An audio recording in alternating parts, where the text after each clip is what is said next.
Welkom na ons video oor die balansering van die kapitaalrekening vir 'n eenmanssaak.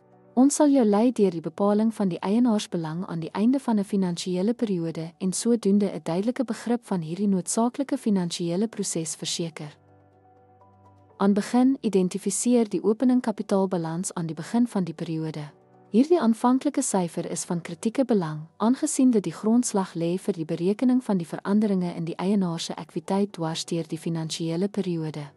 Die balansering van die kapitaalrekening bied 'n akkurate weerspieëling van die eienaar se ekwiteit. Dit help om die finansiële gesondheid van die besigheid te verstaan en help om ingeligte finansiële besluite te neem. Voeg volgende die netto wins verdien gedurende die tydperk na die kapitaalrekening.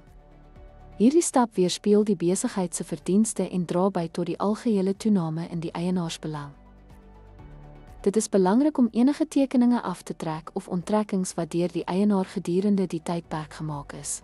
Hierdie aftrekkings is nodig om die veranderinge in die kapitaalrekening en die akkurate weerspieël eienaarsbelang.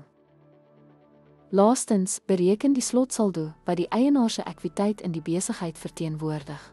Hierdie syfer gee 'n duidelike beeld van die finansiële posisie aan die einde van die periode. Deur hierdie stappe te volg, jy verseker dat die kapitaalrekening korrek gebalanseer is. Hierdie proses is noodsaaklik vir die handhawing van deursigtigheid en akkuraatheid in finansiële verslagdoening vir eenmansake. Dankie dat u ons gids oor die balansering van die kapitaalrekening gekyk het. Ons hoop dat hierdie inligting u help om u besigheidsfinansies effektief te bestuur en die belangrikheid van akkurate finansiële rekords te verstaan.